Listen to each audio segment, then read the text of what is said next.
Your daily dose of sports and fun. This is the Morning Drive Podcast from Double T 97.3, presented by Cantex Roofing and Construction. I'm Mike Hebert, owner of Cantex Roofing and Construction. Every day is game day, and we'll get it right when it comes to your roofing, construction, windows, and mirrors. Call Cantex Roofing and Construction today. Together, we are one serving you. This from Dan in Dallas, Jamie. What are the doubting downers going to do if Texas Tech goes 12-0? Dan in Dallas. See what he did there with the D's? It was a lot of D's. It was. He's right. Mm-hmm. I mean, I hate to be the one that's going to say this out loud because I know what they're going to say. Mm-hmm. Well, it's easy to do when there's no Texas and there's no Oklahoma. You didn't play Baylor. Right, you didn't play TCU. Yeah. You're going to lose the Big 12 championship game anyway. That's the 12-0. Okay. When the 13th game, then it's the, you spent enough money, you should have won the Big 12 championship. Mm-hmm. Then you get in the college football playoff and go from there. But if you want to know what they're going to say, that's it. Yeah, I think you've summed it up pretty well there. Okay. Not that I think of any of that, but that's what they're going to say. Yeah. I know this chat line. The doubting downers, Dan in Dallas. I think Dan needs a T-shirt that says, "I ain't no doubting downer. I'm Dan in Dallas." You like that? That's great. Yeah. Mm-hmm. Okay. Somebody says this. I want double-digit wins all season. Okay. Hey, I'll take single-digit wins. I'll take one-possession wins. I'll take wins by a field goal or wins by a safety. I mean, I certainly don't want that against the first 3 games of the season. But when you get to Big 12 play, man, give me a single-digit win every week, and we'll all be happy as a cat, right? If it's every week, yeah, sure. Yeah, I'll be happy as that fox. But you miss one of roof. those. You miss one of those 1-point wins. We're going to have issues. I can't believe you'd be super thrilled with any of the first couple of games. Yeah. No, you wouldn't. You'd be entertained. Yeah. I don't know that we're looking to be entertained. Good morning from the farm. Can't wait until next week. Spending 5 days in Lubbock. #Wreck'em. Yeah. Right there with you on that. Hey, I met a number of Morning Drive listeners yesterday at the kickoff luncheon, as you would expect, right? I mean, it's like shooting fish in a barrel. It's there should be a lot of them there. But one guy that I met was a former Tech player, and he said farmer boy from Idalou is what he is. Okay. And he played on the 2012 Meineke Car Care Bowl Championship Texas Tech team. Nice. That game was played in Houston, and that was a game that Cliff Kingsbury attended as the incoming head coach. Chris Thompson was the interim coach because Tommy Tuberville had left, and there was a new regime coming in, and we thought that was going to be that would work out swimmingly, and that was the game. I think that we trailed the whole game, and then got the late pick by DJ Johnson. Was that his name? Number 12, and then kicked a field goal on the final play to win it. I'd have to go back and look at the summary. I mean, I was at that game, so I should have a better recollection of that game. But I think you're making some sense there. Do you have a better recollection if you were there compared to if you just watched it on TV? Well, if I watched, no. Yeah, me neither. Yeah, no. Yeah. No. Truth be told, I probably might have better on TV because I was less distracted. Yeah, probably so. Yeah. We get this. Good morning from Denton, Texas. No, after leaving the Tech luncheon yesterday, I'm changing my 10-2 record to 12-0. I would like. I think he says, I like it when Coach says, let's go. That from Pepsi Man. Pepsi Man did make it into the luncheon yesterday, Jamie. That's good. They let him in. I think they recognized him for what he is, a regular fan, regular Joe, and said, Pepsi Man, come on in. Okay. Come on in. Jonathan says this, the correct word for fans thinking Tech goes 12-0 is delusional. Wow.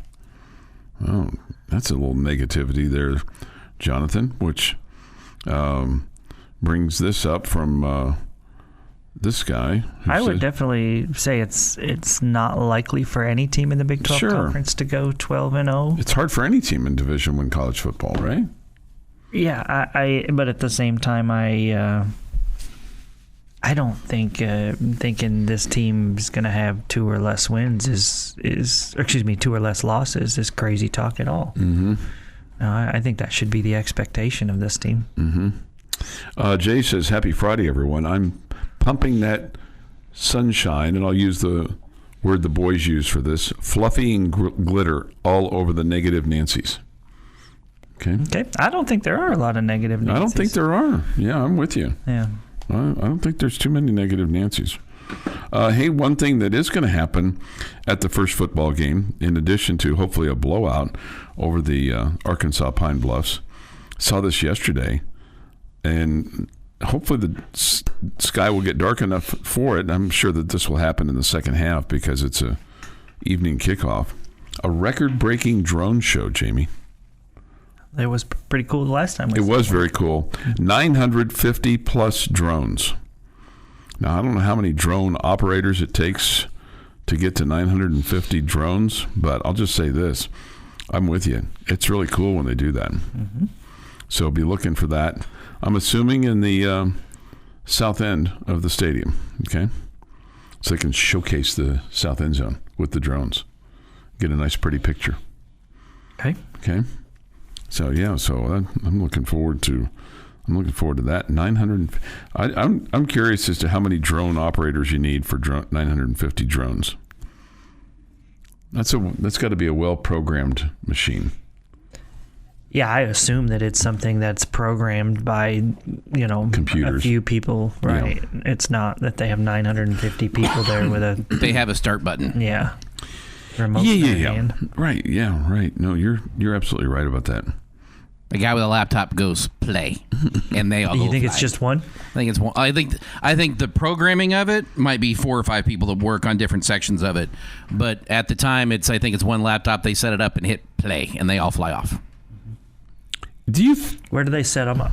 My guess, south end zone, up on top of the roof. Okay. That would be, but that's flat out guess. Do you think because you're a gamer? No, I do not think I could fly a drone. That is a very expensive hobby. That if you're bad at it, gets really expensive. I've flown one before. You could do it. It's a very expensive hobby. I already have one of those. I work at radio. I just thought you might have the skill set to be able to do that. I was paying you a compliment. Yeah, you could do it. It's not that difficult. I've done it with a couple different ones. Yeah.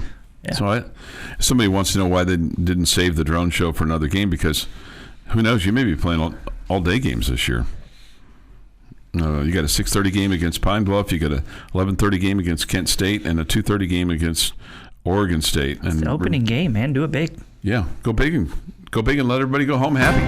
This is the Morning Drive Podcast from Double T 97.3, presented by Cantex Roofing and Construction. August the 22nd, a week and a day before the first football game. Here is Jeff McGuire with the State Sports History.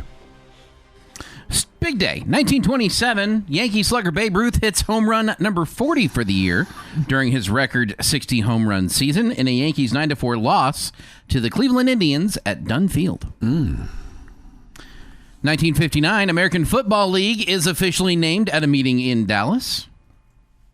Charter members are Dallas, New York, Houston, Denver, Los Angeles, Minneapolis, St. Paul. 1961. This one was a little shocking to me that it happened on this day. New York Yankees outfielder Roger Maris hits number 50 of his 61. Ruth was at 40 on this day. So he was 10 ahead. Wow. Did not realize that. Now, that could be completely different for number of games played. I don't have the number of games. But still, I mean, it's 10. For calendar to calendar day. Yeah. 1989. Texas Rangers starting pitcher Nolan Ryan gets his 5,000th career strikeout. Who was it against, Chuck? Was it Ricky Henderson? It was Ricky Henderson. 1994. We've been talking about it a lot this week, so I figured I'd bring it up. DNA testing links O.J. Simpson to the murders of Nicole Simpson and Ron Goldman. 2007, Texas Rangers beat rout, and that is the only way to describe this, the Baltimore Orioles 30-3. Most runs scored by a team in modern Major League Baseball history. That is what you call a beatdown. It is. And in 2019, the number 22 Texas Tech soccer team rang the new season in with a 6-1 blowout of San Diego State. Red Raiders put it out of reach from the start, knocking in 5 in the first half, including the first score just 3 minutes after the opening whistle. And Nothing compared to last night. Nothing. They scored 19 seconds in, scored their second goal 3 minutes later. 19 seconds. That's a bad start.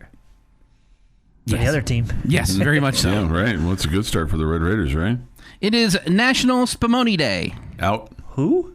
Spumoni, a layered Italian frozen dessert, typically molded into a hemisphere and originally composed of creamy gelato base, think of like an ice cream, layered ice cream. with candied fruit, nuts, and chocolate or even other flavors. The name comes from the Italian word foam, reflecting on its airy texture. Sounds like somebody that was in Happy Days. There's a little bit of that. Do you think... I have never had this. I would love to try this. This sounds very tasty. Do you think you'd make a good foreign traveler, like going to different... Oh. As long as they have chicken strips and hamburgers. I don't eat a lot of chicken strips. No, I don't. Okay. Yeah. But before we get to today's birthdays, tomorrow, 2 huge ones. Lyle Leong turning 38. Keenan Evans turning 29. Oh, man, that's 2 good ones. That's 2 good ones.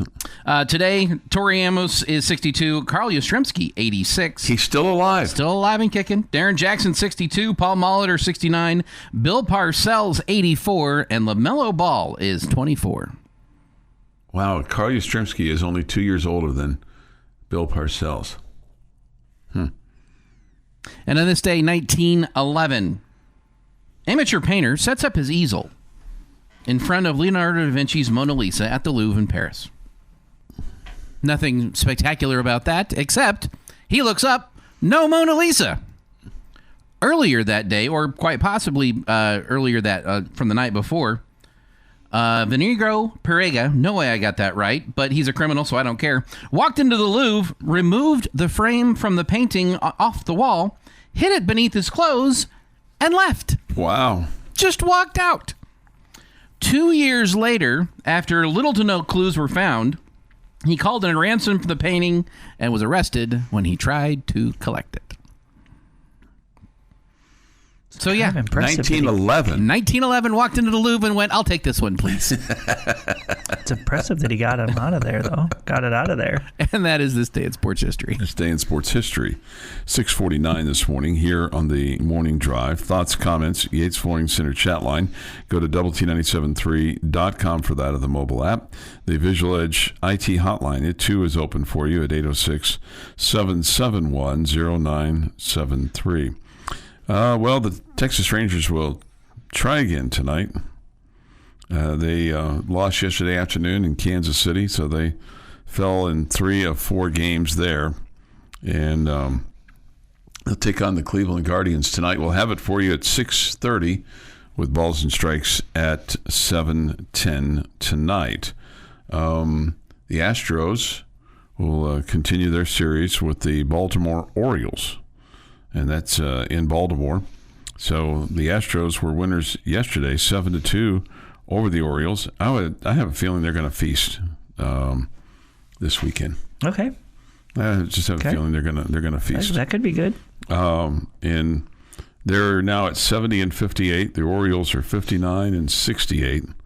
Let's see who the old Astros are going to throw out there on the big hill tonight. Lance McCullers, who's 2-4 with a .690 earned run average. I think they were obviously hoping for a little bit better from him. He's coming back from an injury. So the Orioles are favored to win this game 55-45. I think not. Cade Povich, who's 2-6 with a .498 earned run average. This is all about the pitching matchup here. They feel like the ESPN matchup people must feel like that the Oriole hitters are going to feast on Lance McCullers. Is that Maury's kid? No, I don't believe so. Okay. I don't think so. Were you a fan of Maury? You don't strike me as a guy that would be a fan of Maury. I mean, I've seen the show before. Yeah. Does that make me a fan? No. I mean, then, yeah. No. What makes you a fan is when you stop what you're doing to tune it in. Okay, that makes you a fan of something. Okay. And I think Maury's still married to. So do you think most of our fans of the morning drive stop what they're doing? I don't know that they stop what they're doing, but I think they move around. I think they we're kind of a, as you kind of get ready for work kind of thing, you know, and it probably has some folks that, like, if they're late for work, if we're, at this point in time, or at Jamie's question of the day, I think, but they probably got to be on the loop by Jamie's question of the day. Oh, okay. Okay, or on I-27, Jamie's question of the day. Okay. Well, if you're running late, just shoot me a text and I'll do it at 7:45 instead, and then you'll be on time. Does it work that way? Yeah. Sure, yeah. Yeah. And, the oddest, and who knows, I mean, they may be a compatible couple because they've been married since 1984, but I always found it so odd that Maury Povich and Connie Chung were married. Because she seems so prim and proper and, reading the news and all that kind of stuff, and he's a wacko. All he cares about is letting you know if you are the father or not. Right. What is more simple than that? Right. You be nice to Maury. He was the DNA guy before anybody knew what DNA was, right? I'm just saying. He was helping families come together. He's prim and proper, and he's what? He's a wacko? He's wacko, yeah. Okay. He seems to be a wacko. Okay. It sounds like the Heinz family. He's making people take lie detectors. He's making people do DNA testing. He's keeping families together. Mm-hmm. Or apart, as the case may be. Yeah. You leave Maury out of this. He's Maury's fine. 86. Wow. Maury's the same age as Carl Yastrzemski. Now, who would have thought that? Carl Yastrzemski and Maury Povich are the same age. And Bill Parcells is younger. And they both have left thumbs. They do have, I think they do still have their left thumbs. And when you lose a thumb, man, that's bad news. I mean, you can be searching for that all over the place. You sure can. Somebody says this, Chuck calling a guy wacko. Where is Chuck's Ranger playoff meter position today? It's drooping, man. It is.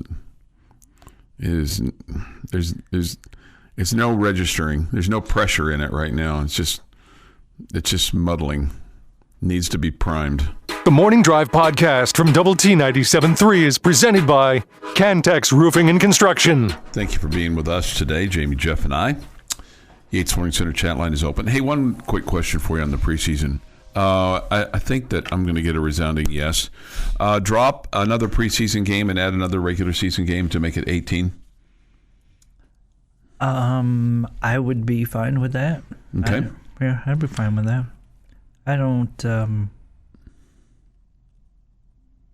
feel like I'm yearning for more regular season games. I don't need the NFL regular season to start the same week as the college football season does. I kind of like that they stagger that a little bit. Start a week later. Okay.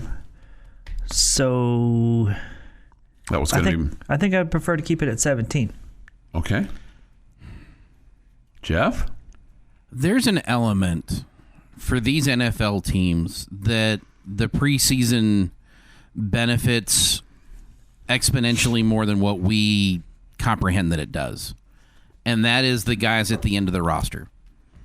It's making the 53-man cut. It's what these guys get shown. And we've had a bunch of guys from Texas Tech make a team because of how they played in preseason. No doubt. Mm-hmm. And I don't want that opportunity gone. I worry that 3 even cuts that opportunity short already from the 4 that we had before. Now, what's ended up happening is the starters just don't play at all. They used to play the 3rd game. And then you had the end of the bench guys trying to figure out who makes it. And it's not just for your team. You're doing it for other teams, too. Sure, you're playing for all 31, really. Yeah. And it's an opportunity that I know that the athletes are getting paid now, but it's an opportunity for these guys to become their dream in a professional athlete. And I know it's preseason, and I know it doesn't matter, but I'm not telling those guys it doesn't matter because it absolutely does to them. I would be okay going back to 4 and 16. All right, so I didn't get the answer I was looking for. Okay, that's good. So here's I'm going to flip it for you. Would you add a 13th college football game, and that's the game that you play Arkansas Pine Bluff, and then you require 2, real games, in addition to what you're already playing in your conference? In other words, you're going to play a non-Power 4 that's maybe Group 2 or whatever. But you play the Sam Houston States, Kent States, Arkansas Pine Bluffs of the world, and you do that in week 1, and you treat it like a, quote, exhibition game. So you add a 13th college game. I think I'm good with it at 12. Okay. Dream World, you play that game as your spring game at the spring practice. Yeah, I'm not surprised you said that. That's my Dream World, and then you don't play them again. Then you don't play them again in the regular, and you restrict. I don't want to say Power 5 or Power 4, but you don't get to play those teams. You put a line in the sand. Yes, those you can still face an opponent. You can still do it at home. You can bring people in. Those teams can get a paycheck. You get some of those guys an opportunity to show off, I guess was the way to put it. But that would be how I would change the regular season for college football. You buy into that, Jamie? Yeah, I'll be all right with that. Okay. I saw this. So this is talking season stuff here, right here. EA Sports 26. They did 50 simulations. Okay, and Texas Tech took the hypothetical Big 12 title. Jeff, they played it 50 times, the 50 simulations, and Texas Tech came out as the Big 12 champion 28 times. That's 17 more than Baylor and 24 more than BYU. Iowa State was the Big 12 champ 3 times. Kansas won, Arizona State won, Colorado won, and Utah won. The Colorado one kind of makes you feel like, okay, what? So, but what do you think about that, Jeff? Because you're a gamer. I am, and they do a really good job of simulating, like on numbers. But when it comes to college football and every other sport, you can have a great team on paper. It doesn't matter. It's got to show up on the field. Yeah, the craziness of Saturday is what makes it fun. Sure. Especially in the Big 12 last year. Does that make me like my chances for Tech to make it to the Big 12 championship game? Yes. But do I have it carry any more weight than that? No. Yeah. Okay. Yeah. Just it makes you smile and feel good for a moment, right? Sure. Yeah. It's not bad news. It's a warm fuzzy. Heck, if I was Colorado, I'd be like, hey, there's a scenario where we can be playing in the Big 12 championship game. It's whatever how that happened. It's like when you take a shot of something, take a shot of liquor, and it goes down your throat, and it's kind of warm, and then all of a sudden it goes away very quickly. The warmness. Just goes down your throat. Just the warmness of it goes away. So. But then you get the warm fuzzy feeling, and that gets to stick around for a while. You might have to have another one to get the true warm fuzzy. But don't drive. Of that, yeah. If you feel that warm fuzzy, don't drive. 7:21 this morning here on the morning drive. Who do you think at this point in time? I guess you're thinking Arizona State's your chief competitor just because of what they did last year and what the projection is and the number of starters they have coming back and all that kind of stuff. Yeah, I think so. I mean, you wouldn't have to convince me too long with Baylor or with Kansas State as teams that I think could ultimately jump into that top 2 as well. But yeah, I think I'd lean towards Arizona State right now. Do you think that the fact that Texas Tech's gotten a lot of publicity, do you think that puts a chip on other teams' shoulders? Like sometimes we've had that chip on our shoulder against teams that we feel like that's gotten too much publicity, and does that really mean anything at the end of the day? Yeah, I think it probably does. If everybody's favoring the Red Raiders or if a lot of people are picking them as the Big 12 champ, maybe others see that and they use it as bulletin board material. Yeah, I mean you would think so. You would think there's some bulletin board material for things like that. I mean, every coach is going to use every possible way, sure. avenue, whatever, to try to get his guys fired up, right? I wonder how that works now with bulletin board material. I mean, do they put that? Because it used to be they'd clip it out of the paper and go, that's what they think of you. Well, there's no paper anymore, so you can't really clip it out of the paper. There's no paper anymore?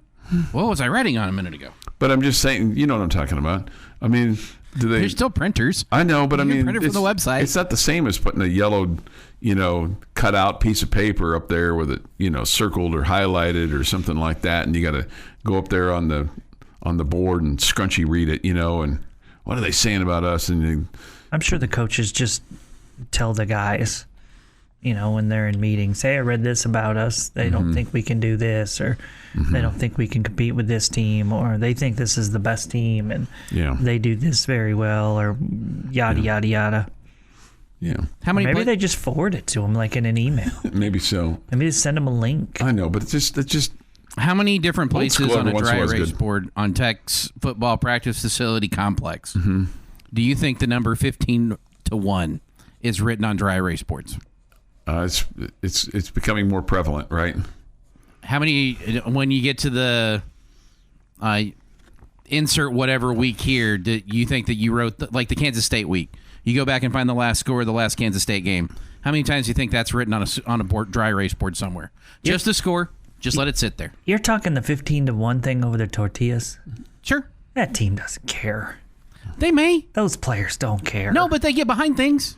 Those players don't care. It's us against the world, man. The 15-1. We're the one. I mean, a large percentage of them have never even seen the tortillas fly here, Jeff. I know. But, will you let me dream for a minute? Hey, Racer 26 throws this out there. Be careful out there. The two-wheelers are playing laser tag on the Southwest Loop. Okay?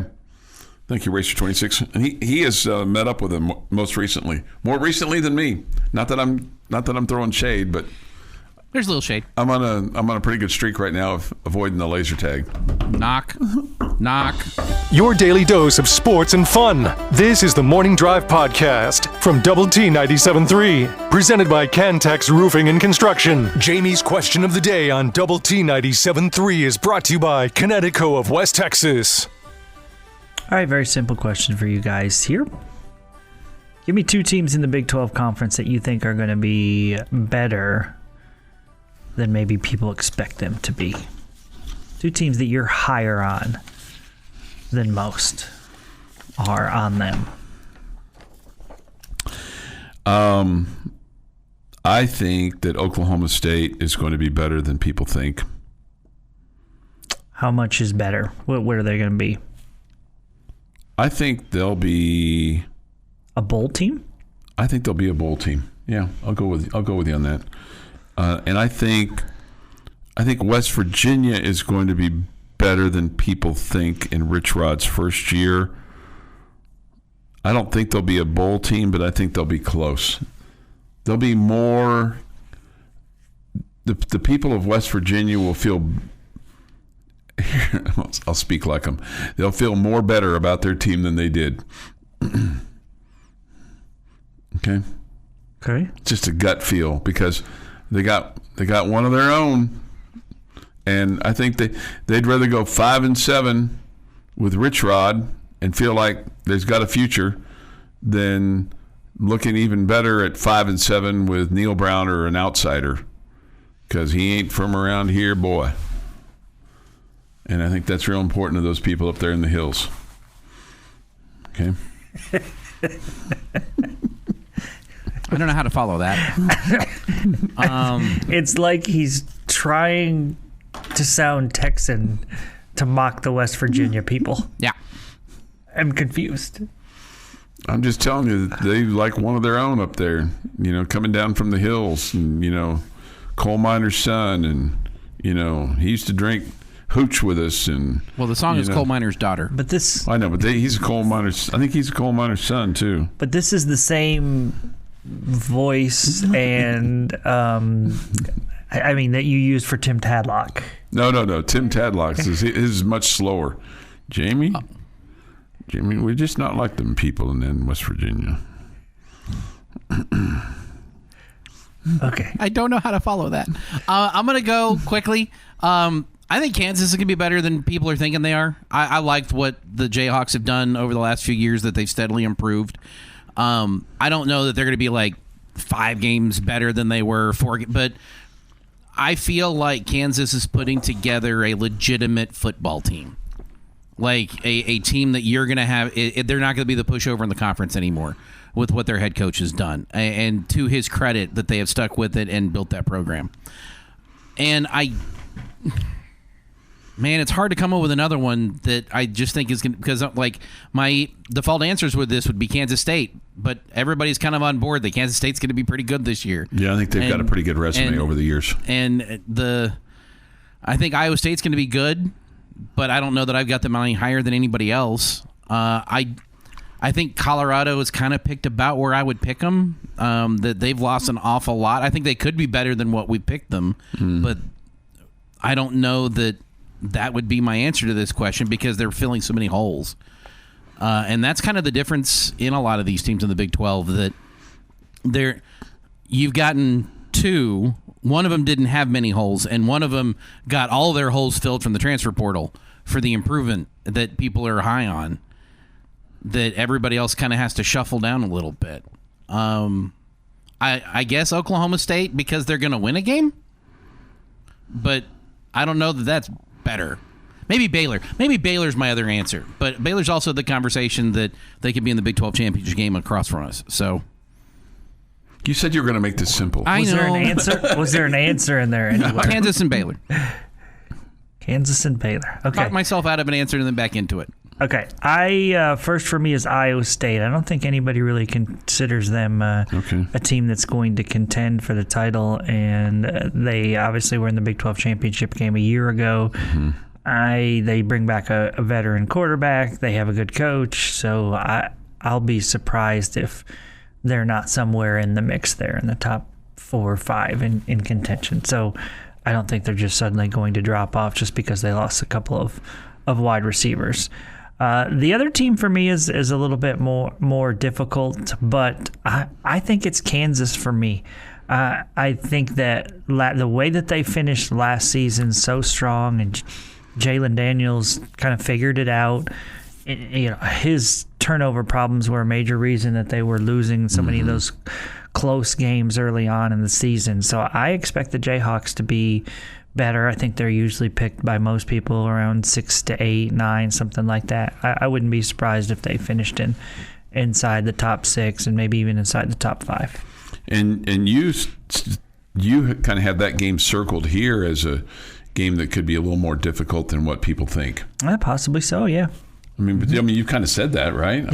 Absolutely. You've made that kind of clear. Syntax Hank says this: Jeff's favorite team to hate, UH, will be better, and West Virginia. Yeah, I can't say U of H is going to be better. I can't. It fundamentally won't come out by me meaning it. Chuck, did we sound like that with Kingsbury? No, but he got extra rope because he was one of our own. He got extra rope. I think he got an extra year. He got an extra year, too, because of an interception at Texas and a win. So, I mean, I'm not saying he didn't deserve it. I'm just saying he got a little extra love. Wow, calling Kirby Hocutt a liar right here on the radio. I'm not calling him a liar. Well, he specifically said we made this decision ahead of time. It wasn't because of this win. I forgot about that, but I'm not calling him a liar. I'm just you did. Well, yes. Can I speak to Kirby, please? We have a message for him. I'm not calling him a liar. I'm not calling him a liar. So you don't believe his statement? I believe that win helped Coach Kingsbury a lot. I believe that win helped Coach. I believe that win. I think sometimes you're allowed to disagree with somebody. I'm not calling him a liar. I think that's a little harsh. I said I don't believe Joey McGuire's three-headed committee at running back. I know, but that's not. I don't think he's. I think he's. I understand fudging a little bit there. I understand why he's. Yeah, and I understand why Kirby said what he said too, but I don't think that's just a lie. Is like, no, I didn't steal that candy. No, we didn't make that decision because he caught an interception against Texas in the last game of the year. I'm just saying he got a little extra help there. Anyway. No, I really do like this, when you don't. Well, it just went straight to the heart there, Hey, Jamie. Chuck, put the paintbrush down. You're already in the corner. I'm not in the corner.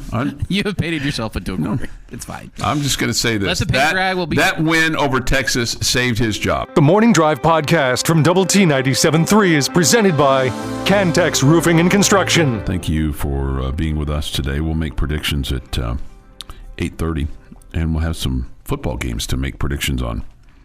So that'll be good. Look forward to that. Okay. Got Iowa State, K-State tomorrow. We'll have it for you on the radio at 10:30. Kicks at 11. Kansas and Fresno State play tomorrow night from the Jayhawks' new stadium. They basically tore down the old stadium with the exception of the east side and rebuilt it. You excited to see it? I don't know. To be honest with you, it bums me out really, because they're going to tear down the east side, and so there'll be nothing left. There'll be nothing left that was there when I was there, and even when I've gone to the games after going to school there.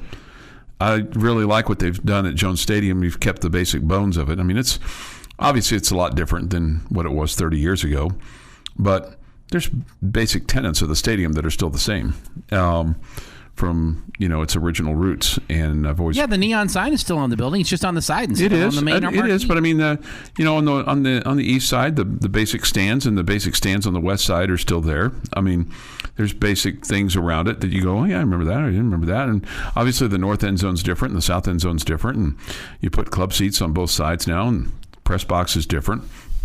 There's a lot that's different, but there's a lot that's still, hey, it's still Jones Stadium. It was like it was in 1950. I'll bet if you walked through it, there'd still be some things that were familiar to you. No, because they tore everything down. I'll bet they put some of them up, though. Some of them back up. I don't know. I'll bet there's some spirit of the old stadium still there. I don't know. I mean, there's a spirit of a lot of losses there, but maybe that's what they're getting rid of, too. All those gates that you walk through, you went, oh, man, I'm going to lose today. They got rid of those gates. Maybe got winning gates now, maybe. Maybe so. Winning gates. I always, Yeah, they took out the track around it, just it's just. Oh, so you mean it's not a high school stadium anymore? Well, they had a track. No, no. I mean, if it's got a track around it, it feels like it's high school, right?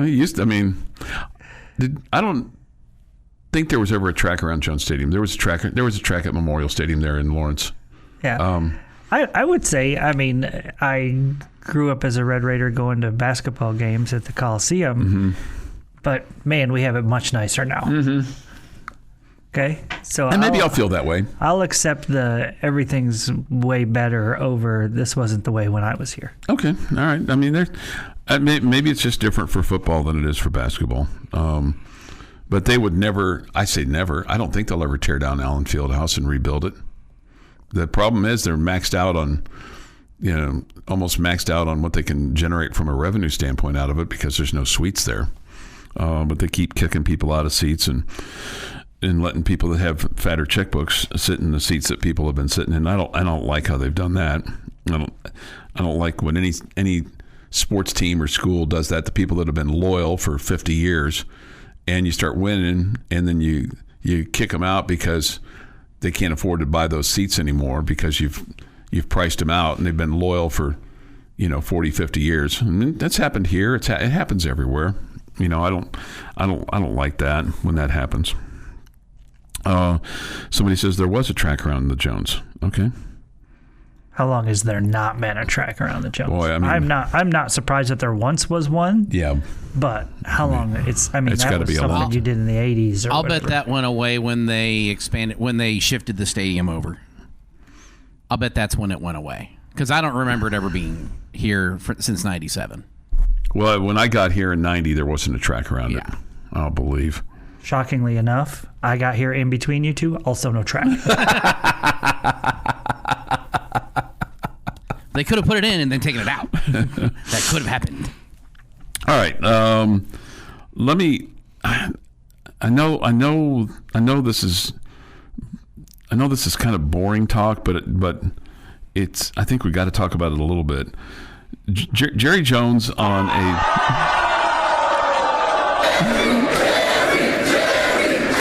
He's trying to drown me out here. I think he's trying to drown me. This is what he wants. Okay. He wants to be Jerry Springer from the 90s. He wants everybody in the stands chanting Jerry. Okay.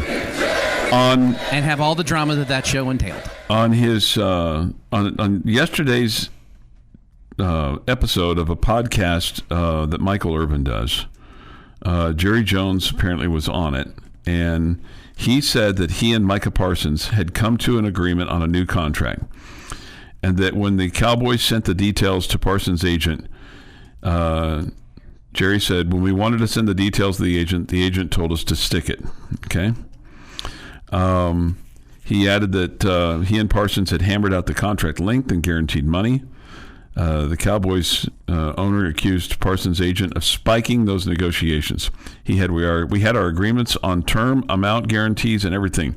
We were going to send it over to the agent. The agent said, "Don't bother because we've got all that to negotiate." Well, I'd already negotiated that. I'd already moved off my mark on several areas. The issue, very frankly, is that we've had the negotiation in mind. The agent is trying to get his nose in it and trying to come in there and improve off what we've already said. He said he offered him the most guaranteed money of any defensive player in NFL history. And then he implied in that he's going to tag him in 26 and 27. He said it's the mama-daddy deal. You go into mama and she won't do it. She's the boss. She won't do it, so you run to daddy, and he says, do it. Then you go back to mama and said, daddy said it was all right. It's the old mama-daddy deal. We've all been there and done that. Okay, so there's some things wrong with this. First of all, I guess on one hand, Jerry violated protocol by not going to the agent. But Micah Parsons, he circumvented his agent by presumably agreeing to terms with Jerry, right? Seems like that's what we're hearing. Micah Parsons has yet to refute that. And the agent, basically got his feelings hurt because of what Jerry didn't negotiate with him, and probably felt like, well, I can do better than what you've done because Mike has given up too much here because he doesn't know what he's doing. So were his feelings hurt, or did he just feel like he could get more than Micah got? I don't know. I'm just going to say he got his feelings hurt because he didn't get to say that he got it done as to being the agent that got the richest contract done. He probably still couldn't have been able to say that if they would have gotten that done. 100% could have. But both sides got their nose out of joints, and so as a result of this, you've got just a bunch of problems, drama. If I'm to believe Jerry Jones, he has said this now on two separate occasions that they had a deal in place, and something's changed. I'm going to be honest with you guys. I think I'm believing in Jerry. I believe Jerry. Let me say that. I'm not believing in Jerry. You believe Jerry. Yeah. I think I believe Jerry. Yeah, I think I do too. I think I believe that he and Micah, whatever, had an agreement, and then at some point the agent said, let's wait and see what Watt gets, and that'll allow us to go higher. And I think that, to me, that's what I think is likely could have happened here. Mm-hmm. And now Jerry's like, whoa, you guys agreed to this. And now you waited around, and now you want a big jump because of what Watt got from the Steelers. And so Jerry's like, but we had an agreement. So I think I am believing that Jerry, because he said it more than once. From the get-go, he said, we had an agreement. I think Parsons' side changed the agreement, or trying to change the agreement, and that's why it's not getting done. After the fact, yeah. I think where I land, and I'm trying to play a little devil's advocate on both sides here. I do think that they had a conversation that when Micah Parsons started it was about something else. And it turned into a negotiation by Jerry, which it shouldn't have. But then they agreed on terms. So I think there's a little right over here and a little right over here and a lot of wrong on both sides. But if Mike and Jerry hammered out a deal You negotiate with representation. But if he's, You don't have to. You don't have to. You don't have to have an agent. You don't have to. But if they have an agent, you have to. Okay, go but to their Micah's agent. the one that engaged. Yeah, if Micah says Micah's the boss. Hey, Chuck, let's talk about ice cream. If you start talking about steak, it's two different things. Micah That's where I think this kind of lands. First off, Micah didn't sign anything. Nobody forced him into anything. Yeah, no, I'm not with you on that part. Yeah, I feel like he should be allowed to talk to him. Yeah. This has been the Morning Drive Podcast, presented by Cantex Roofing and Construction. Check out our library of Double T 97.3 podcasts at doublet973.com.